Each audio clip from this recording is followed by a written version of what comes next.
జీవులలో ఉచ్ఛ్వాస నిశ్వాస రూపములో ఉండే విష్ణు భగవానుని వివరించే శ్రీ విష్ణు సహస్రనామములకు దివ్యమైన అర్థములు. 15వ భాగము. ప్రాణః ప్రాణస్వరూపుడు, జీవునిలో నెలకొని ఉన్న జీవనము, చైతన్యము, అందరి ప్రాణములను తన అధీనములో ఉంచుకున్న మహాప్రాణస్వరూపుడై ప్రాణములకు కేంద్ర స్థానమైన ఈశానునిగా కొలువై ప్రాణికోటికి ప్రాణశక్తిని ప్రసాదించేవాడైన విష్ణు భగవానుని శ్రీ విష్ణు సహస్రనామ స్తోత్రము ప్రాణః అన్న నామముచే కీర్తించింది. జీవులలో ఉచ్ఛ్వాస నిశ్వాసల రూపములో కొలువై ఉండి ప్రాణస్య ప్రాణం అన్న వేదవాక్యమును అనుసరించి ముఖ్య ప్రాణస్వరూపుడైన జగన్నాథుడు ప్రాణః అన్న నామముతో కీర్తించబడినాడు. ప్రాణః అనగా ప్రకృష్టమైన లేదా విశిష్టమైన చేష్టలు గలవాడు అన్న అర్థము కూడా ఉన్నది. జ్యేష్ఠః ఇటు గుణముల చేత కాని అటు కాలము చేత కాని మిక్కిలి వృద్ధుడైన వాడు, పూర్వుల కంటే వారి పూర్వుల కంటే జ్యేష్ఠుడు అనగా పెద్దవాడు కనుక పూర్వజుడు. అసలు పుట్టుకయే లేనివాడు ఎప్పుడు పుట్టాడంటే ఏమని చెప్పగలము? కనుకనే శ్రీ విష్ణు సహస్రనామము పరంధాముని జ్యేష్ఠః అన్న నామముచే కీర్తించింది. ఎన్నటికీ తరుగని ఐశ్వర్య సంపదచే పెద్దవాడు, మిక్కిలి కొనియాడదగినవాడు జ్యేష్ఠుడు. అందరినీ మించినవాడు, అందరినీ పెంచి పోషించినవాడు కనుక జ్యేష్ఠుడు అన్న నామధేయముతో పరంధాముడైన శ్రీ మహావిష్ణువు కీర్తించబడినాడు. శ్రేష్ఠః తమ తమ గుణ సంపదచే ప్రశంసలను అందుకునేవారు ఈ లోకములో ఎందరో ఉంటారు. ఆ విధముగా ప్రశంసింపదగిన వారిలోకెల్లా ఉత్తముడు, అన్ని రకములుగాను పరిపూర్ణత కలిగిన పరమేశ్వరుని శ్రీ విష్ణు సహస్రనామ స్తోత్రము శ్రేష్ఠః అన్న నామముతో కీర్తించింది.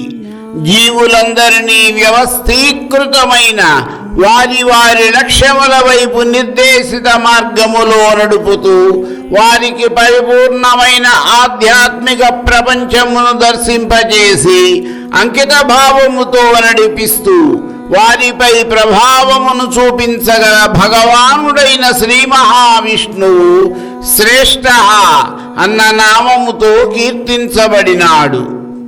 ప్రజాపతి సకల ప్రజలకు ప్రభువు, తండ్రి, ఈ సమస్త విశ్వములో ప్రజలకందరికీ పాలకుడు అయిన సర్వోత్కృష్టుడైన పరంధాముని శ్రీ విష్ణు సహస్రనామ స్తోత్రము ప్రజాపతి అన్న నామముచే కీర్తించింది. జీవులకు ప్రజ అన్న మరొక నామము కూడా ఉన్నది. ఆ ప్రజను సృష్టించు సృష్టికర్త అయిన పరంధాముడు ప్రజాపతి.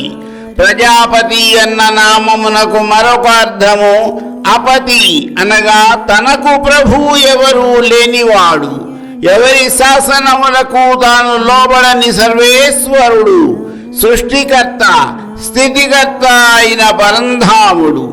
అతడు ప్రజాపతి అన్న నామముతో కీర్తించబడినాడు. హిరణ్యగర్భః రమణీయమై పరమపదమైన స్థానమున వసించువాడు పరంధాముడు, జీవులకు సంపూర్ణమైన ఆనందమును ప్రసాదించువాడు, సృష్టికర్త అయిన చతుర్ముఖ బ్రహ్మకు ఆత్మయై ఉన్నవాడు అయిన శ్రీ మహావిష్ణువుని శ్రీ విష్ణు సహస్రనామ స్తోత్రము హిరణ్యగర్భః అన్న నామముచే కీర్తించింది. హిరణ్యము అనే పదమునకు బాగా ప్రకాశించున్నది అని, ప్రకాశించు జ్ఞానము అని కూడా అర్థములు ఉన్నాయి. హిరణ్య గర్భుడు అంటే స్వస్వరూప ఆత్మజ్ఞానముతో సంపూర్ణముగా నిండి ఉన్నవాడు.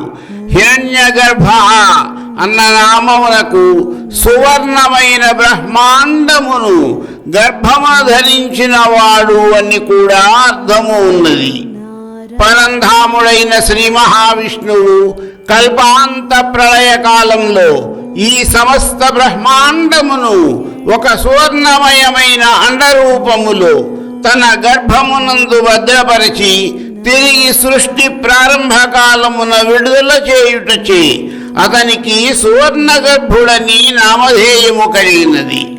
ఇంకొక అర్థము ప్రకారము ఈ సమస్త విశ్వములోనూ అభివ్యక్తమవుతున్న పరబ్రహ్మ స్వరూపమునకు లేదా చైతన్యమునకు హిరణ్య గర్భుడు అని పేరు. ఋగ్వేదములోని హిరణ్యగర్భ సూక్తము ఈ విధముగా స్తుతించింది. హిరణ్యగర్భః సమవర్తతాగ్రే భూతస్య జాతః పతిరేకాసీత్